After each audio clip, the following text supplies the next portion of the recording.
भी मुगलों का जिक्र होता है तब उनमें बैर लेने वाली अनेक राजाओं की वीरता की गाथा गाई जाती है। पर भारतीय इतिहास में ऐसे कई रानियां भी रही जिन्होंने अपनी जीवन काल में दुश्मनों से बैर लिया। सिर्फ झांसी की ही रानी ने बल्कि देश में ऐसे कई रानियां हैं जिन्होंने अपने अपने स्तर पर कई युद्ध लड़े और वीरगति को प्राप्त हुई। आज हम उन्हीं में से एक रानी दुर्गावती का जिक्र करने जा रहे हैं जिन्होंने अपनी और राज्य की रक्षा के लिए पूरी जिंदगी लगा दी। 15वीं सदी में मुगल राजा अकबर का राज पूरे भारत में तेजी से फैल रहा था। कई हिंदू राजाओं के साथ संधि कर मुगलिया सल्तनत अपना साम्राज्य बनाने में कामयाब रही थी। जिन हिंदू राज्यों ने अपना राज्य नहीं दिया था उन्हें मुगलों के साथ युद्ध करना पड़ रहा था। ऐसा ही एक राज्य था गोंडवाना जिसे जीतने के लिए मुगलों को बहुत मुश्किल हो रही थी। उस समय गोंडवाना की रक्षा के लिए मुगलों की सेना के सामने खड़ी थी रानी दुर्गावती। रानी दुर्गावती 1524 में उत्तर प्रदेश के बांदा जिले में राजा कीर्ति सिंह चंदेल के घर जन्मी दुर्गावती का जन्म दुर्गा अष्टमी के दिन हुआ था। यही कारण है कि उनका नाम भी दुर्गावती रखा गया। वो अपने पिता की इकलौती संतान थी और यही कारण था कि उन्हें बचपन से ही घोड़सवारी, तलवारबाजी, तीरंदाजी जैसी युद्ध कलाओं की शिक्षा मिली थी। अकबरनामा में भी रानी दुर्गावती का जिक्र और ये माना जाता है कि वो तीर और बंदूक चलाने में माहिर थी। 18 साल की उम्र में उनका ब्याह गौड़ राजवंश के राजा संग्राम शाह के बेटी दलपत शाह से हो गया था। उस वक्त गौड़ वंशजों का राज्य 4 जगहों पर था: गढ़मंडला, देवगढ़, चंदा और खेड़ला जिले, जिसे मूलतः गोंडवाना कहा जाता था। दलपत शाह का राज्य गढ़मंडला था। रानी दुर्गावती की शादी 1542 में हुई थी। ये पहली बार था जब किसी राजपूत राजकुमारी का गौड़ वंश में विवाह हुआ था। 1545 में उनके बेटे वीर नारायण का जन्म हुआ था।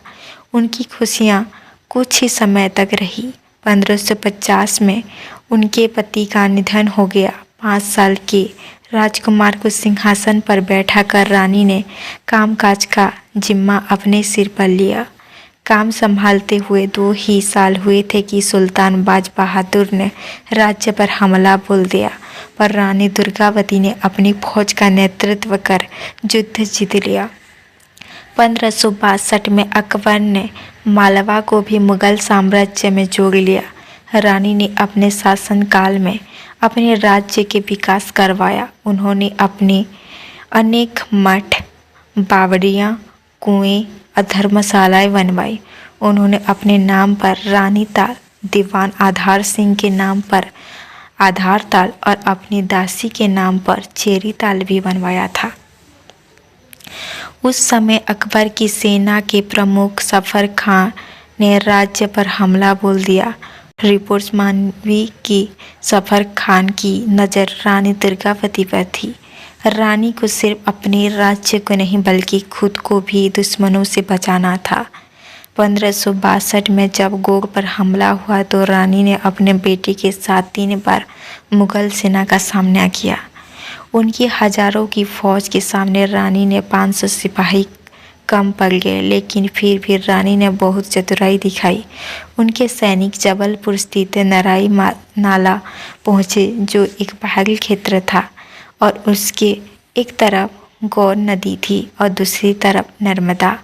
जैसे ही दुश्मन घाटी में आया तब रानी छोटी सी सेना ने हमला बोल दिया और मुगलों को खदेड़ दिया। इस प्रथम युद्ध में रानी का सेनापति मारा गया और फिर रानी ने खुद को फौज का सेनापति घोषित कर दिया। अगले ही दिन मुगलों की सेना हार का बदला लेने के लिए और सैनिकों लेकर पहुंची और तब तक रानी के पास सिर्फ 300 ही सैनिक शेष थे। इस युद्ध में उन्होंने कई सैनिकों को मारा और मुगलों की सेना लगभग आधी रह गई। अब तक वीर नारायण को भी बहुत सारे तीर लग चुके थे और रानी को हार नज़दीक दिख रही थी। तब रानी ने अपने दीवान आधार सिंह को अपनी जान लेने को कहा। हालांकि आधार ने ये ना कर पाए। रानी ने तब खुद ही अपनी जान ले ली। उनका बेटा अब भी युद्ध लग रहा था और फिर वीरगति को प्राप्त हो गया। रानी दुर्गावती ने अपनी पूरी जिंदगी अपने राज्य को दे दी थी। भारत सरकार ने साल 1988 में रानी दुर्गावती के लिए पोस्टल स्टाम्प भी जारी किया। रानी दुर्गावती के बारे में जानकर आपको कैसा लगा, कमेंट में ज़रूर बताइएगा। अगर ये वीडियो आपको अच्छी लगी है तो लाइक करें, शेयर करें और सब्सक्राइब करें। धन्यवाद।